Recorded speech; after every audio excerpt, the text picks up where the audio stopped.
Hello, lovely people. I got engaged and I bought some books, so I'm here to talk to you about both things. Dooby dooby dooby dooby dooby dooby dooby dooby dooby doo.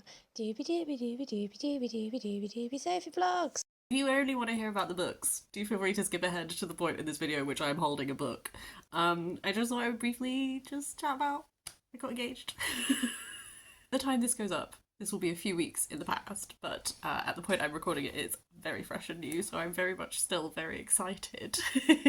My partner and I have been together for 9 years in November. I don't talk about him a lot on the channel, not because he's not a very important part of my life, but just because he's a very private person. He doesn't have social media. Occasionally he'll make an appearance on my Instagram, but he's much more comfortable being behind the camera taking pictures of me than he is being on the internet. So I don't talk about him a lot apart from occasionally in videos where I just go, my partner lent me this book or whatever. But we have been together a really long time. We went to stay sort of near Aberystwyth because Aberystwyth is somewhere that he used to live that's very important to him. And I thought we were just doing a nostalgia trip. But then we went to Innislas, which is a nature reserve. It's absolutely stunning. Maybe I will insert a picture somewhere to sort of give you a vibe. I didn't take many pictures because I was too busy like enjoying the day. But it's really gorgeous and beautiful, particularly in autumn. Like, it was just stunning. The sun came out for us, so much so that if I look a bit pink in the face, it's because I actually got sunburned in mid-Wales in October. But yes, it's like this beautiful, you park on the beach and you look out on the estuary, and then there's like walks through sand dunes, and then you get to the beach and he proposed on the beach. And then I spent the rest of the time, we went all around the sand dunes. Like, honestly, perfect for me because I love a big stomp. I love to be out in nature. After he proposed, we went all around the sand dunes and I spotted mushrooms and caterpillars. I think I saw an osprey. I definitely saw a cormorant and a red kite. And it was just like the most beautiful place and it feels very special. So yes, I'm very happy. This is my engagement ring. It belonged to my nanny. This is my nanny's 40th wedding anniversary ring because I said I wanted something that was meaningful. But yeah, I did post a little picture on Instagram of like the day, and probably going to post some pictures about the stay as a whole. And then what I did is, because I was so excited, I bought books. So I'm here to tell you about these books. I bought 4 books in Aberystwyth because I was excited. So we went to Yswyth Books, which is a really great little secondhand bookshop. They do sell books online as well as in person. It's one of those, maybe I'll insert a picture here, it's one of those bookshops where everything is crammed in so much that I was really worried that I'd accidentally pull out like a load-bearing book and then everything would fall over, but in like the most glorious way. So while we were there, I just was like, let's buy some celebratory books. So I got Dispersals by Jessica J. Lee, which is on plants, borders, and belonging.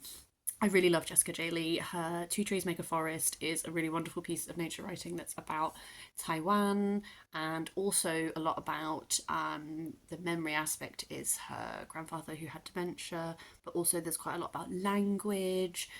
It's really gorgeous. I also really liked Turning by her, which is about swimming the lakes of Berlin. It says on the blurb it's combining memoir, history, and scientific research, and it's mediating on the question of how plants and people come to belong or not as they board across, and reveals how all of our futures are more entwined than we might imagine. Just because I had been at this beautiful nature reserve, I really wanted to get a piece of nature writing to sort of mark the time, and I know that I love Jessica J. Lee, so I know that I'm really going to enjoy this. It also picked up in there All Passion Spent by Vita Sackville West.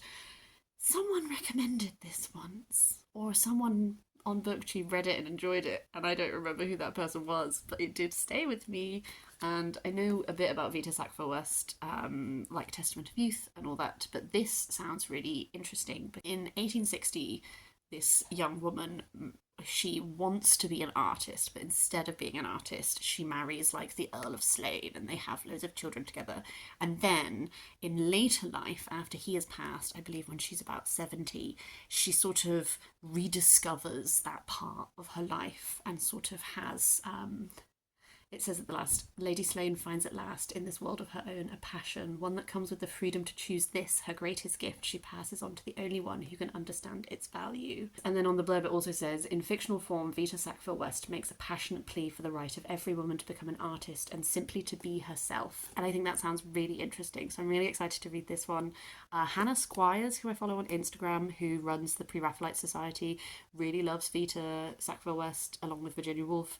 And I think that also partly inspired me to pick this up. So I'm really looking forward to giving that a go. Another little bookshop in Aberystwyth that is called, I think it's called Gaberystwyth Books. It's a queer bookshop. It's dinky and tiny. It's adorable. I just knew that I wanted to support it. I saw loads of pride flags in Aberystwyth and it made me really happy. This is A Little Gay History of Wales by Daryl Leeworthy. I've actually been meaning to pick this up for a while since I saw it in the bookshop in the Senedd. It's just telling the story of Welsh LGBT life from about the Middle Ages to today. I have read a few books, specifically Forbidden Lives by Norena Shopland, which is about LGBT history in Wales. So I'm expecting there might be a bit of overlap, but I cannot resist stuff like this, so I wanted to support them. It was really fun. You know, when you go into a bookshop that has like a specialty that is something that you read a lot of, and I was just stood there and I was like, I've read that one, I've read that one, I've read that one. These ones are friends. I'm looking forward to this. I'm probably going to save this for Deweython in March. Another book that is definitely being saved for Deweython in March is Tipping the Velvet by Sarah Waters. As you will know if you've watched my channel for a few years, I've been trying to read a Sarah Waters every Deweython as a way of reading her works, and I asked last year for recommendations of where to go next, and Tipping the Velvet was the one that came up the most frequently as where I should go next with Sarah Waters. I have watched the film of this one before, so I do know that it's about Nan King, who started off as an oyster seller and then she becomes a performer on the stage. I know that it is a sapphic romance. I'm just going to read everything Sarah Waters writes. That's just my life plan now. So I'm excited for that to be my next one. I also have this little stack, which right at the end of summer, after I had recorded my last haul video, I went to the local village fete, which was an interesting, fun time. I bought some jam. I saw the dog show. It was the waggiest tail competition at the time I was there. And they also had some secondhand books. So I got this chunky biography that is Frida, a biography of Frida Kahlo by Hayden Herrera. As we know, Sophie's on an art book kick at the moment. Frida Kahlo is an artist that is very, very famous. I do like her work. I have seen the film with Salma Hayek, but I actually don't think that I know that much about her, and I'd like to know a lot more about her biographically, and then also like just her work and her influences and all that kind of thing a bit more. So this is going to be a really nice one to settle into. It has like pictures throughout, and I'm excited to like get to know Frida Kahlo a bit better. And then I got these 3 books that are like part of a set. They're the Reader's Digest Complete Library of the Garden. This one with roses on is flowers, this one with grapes on is like fruit and vegetables, and then this one with the thistle on is slightly different, like just other plants. First of all, I'm really excited for when I eventually have a house with a garden. I can grow things, and I thought that this would be a really good compendium of knowledge for that, as well as these lovely spines. They also have, and I don't know how well it's going to show up, can you see they have embossed ferns on the end papers? I really don't know. Maybe you can see it like that.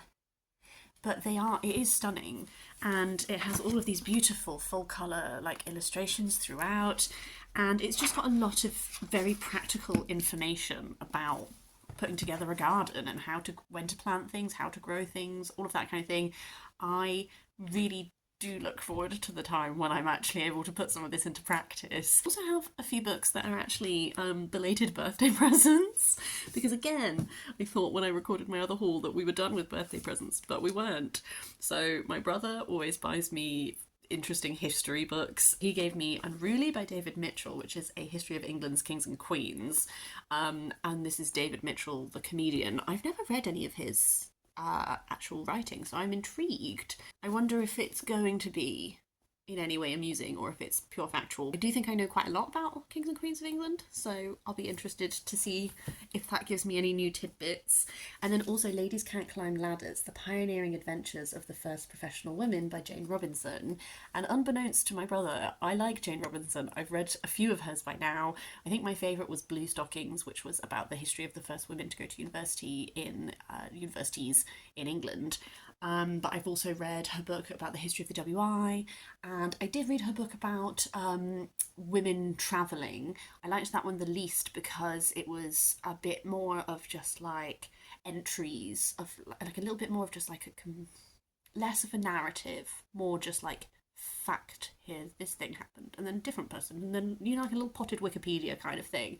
Whereas I prefer when she writes like narrative about history.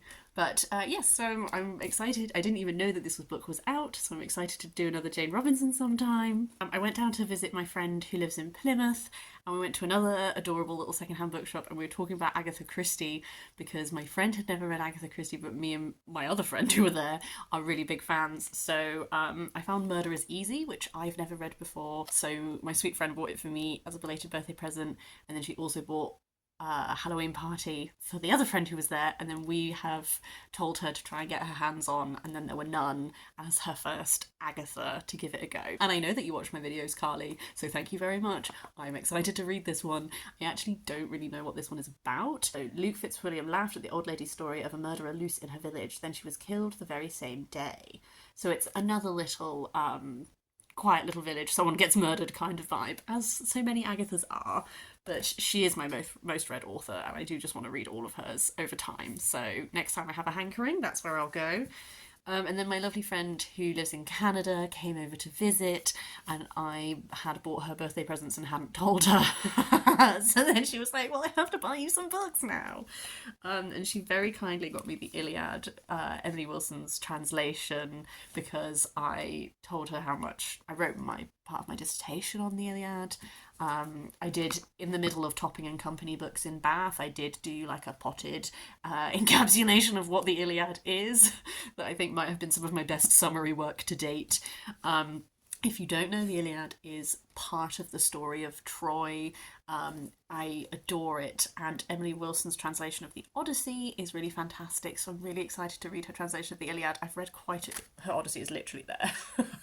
I've read quite a few Iliads by now, because when I was studying classical studies, I dabbled in a number of different translations to try and find like my favourite and the one that I wanted to use for my dissertation. I ended up using, I think, Robert Fagel's, but I've also read Martin Hammond, Richard Lattimore, a bunch. So I'm excited to give Emily Wilson's a go. It also got me My Life by Marc Chagall, because I am an arty book gal at the moment. Obviously, Marc Chagall is a very famous artist. He's an artist who I don't actually know very well, so this is less of me, like I know I like Frida Kahlo, and so I want to learn more about her.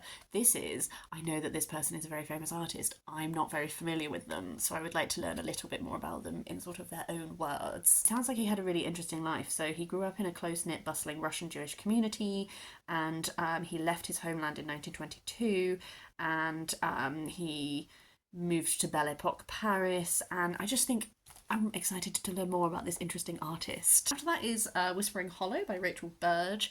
I beta read this book back when it had a different title, so this was my second time beta reading for her. I had a really fun time. I really enjoyed beta reading. I didn't get to finish this one, but at the time when I gave feedback on it, it wasn't finished, so I'm really excited to actually finally find out how it ends. This follows Pippa, who is going on holiday and staying in her grandfather's cottage in this wood, and while she is there, mysterious things start happening. There's something lurking in the trees.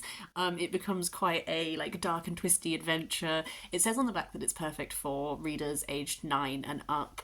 I really enjoyed this one.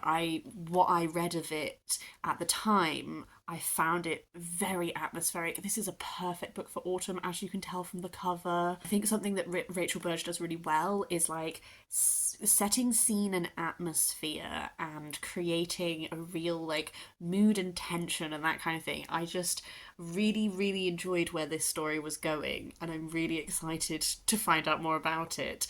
Now we move to the portion of the video which is I was let loose in some secondhand bookshops, and there's no justification for these books. I just bought them. Just My Type by Simon Garfield is a book about font. I have already talked about this in my nonfiction November TBR, which has probably gone up before this video. I'm excited to discover more about font. I think maybe this was a recommendation from a book Olive a long time ago, and I've just waited until I've spied it secondhand and pounced upon it. Another book that is going to end up on my Deweython TBR is The Gododdin, Lament for the Fallen, a version by Gillian Clarke. The Gododdin is a very old Welsh language poem about this battle that happened sort of near Edinburgh, because at the time Welsh was spoken in that area. And it's very much like a lament for these warriors who fell in battle. I'm really intrigued to read this version. It says a version, not a translation, so I'm expecting maybe some poetic license has been taken with maybe like the form, I don't know. But I really loved reading a Gododdin. One of my Deweython wrap-ups, I talk about it, and I talk about how like I read a lot of it aloud because that's how it would have been performed, and I really loved that aspect of it. So I'm excited to try Gillian Clarke's version. I don't know if we're doing Foodie February this year. I have to talk to Ashley, haven't done that yet, but in case we are, I bought Hungry Hearts, which is edited by Elsie Chapman and Tung, Richmond. This is 13 tales of food and love, so it is short stories that are romances that are also inspired by food in some way. I just thought it sounded utterly adorable, and I really think that this cover is really sweet, nice and simple. There are lots of different contributors in it. I don't actually really know anything more than that, but I thought it would be delightful. I'm trying to be a bit better at buying books from the authors that I know I like. I think I get distracted by shiny new things a lot, and I don't like keep reading the authors that I know I love. So these 4 books are all by authors that I know I really like and I want to read everything by. So I've gone for it and done like a little indulgence. First up is Felicity by Mary Oliver. I am a Mary Oliver girly. I love her poetry. I think it is beautiful. I've only read like 2 poetry collections by her, so I'm really excited to read this one. I just feel like the way that she captures my heart. That's all I have to say. Fireheart Tiger by Aliette de Bodard. I've only ever read Aliette de Bodard's Julia science fiction series, which is sort of it's set in space, it has sentient spaceships, it's sort of Vietnamese history inspired.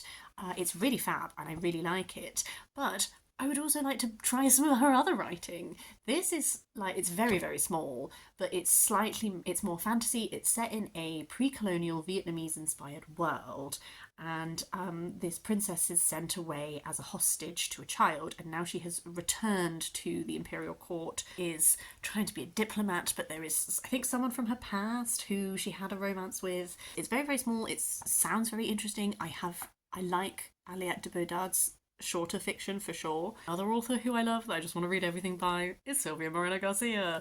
I've read like 3 of her books this year already, so I just want to get my hands on everything. Signal to Noise, I think, is one of her earlier works, and all I really know is that it's Mexico City, 1988, and long before iTunes or MP3s, you said I love you with a mixtape.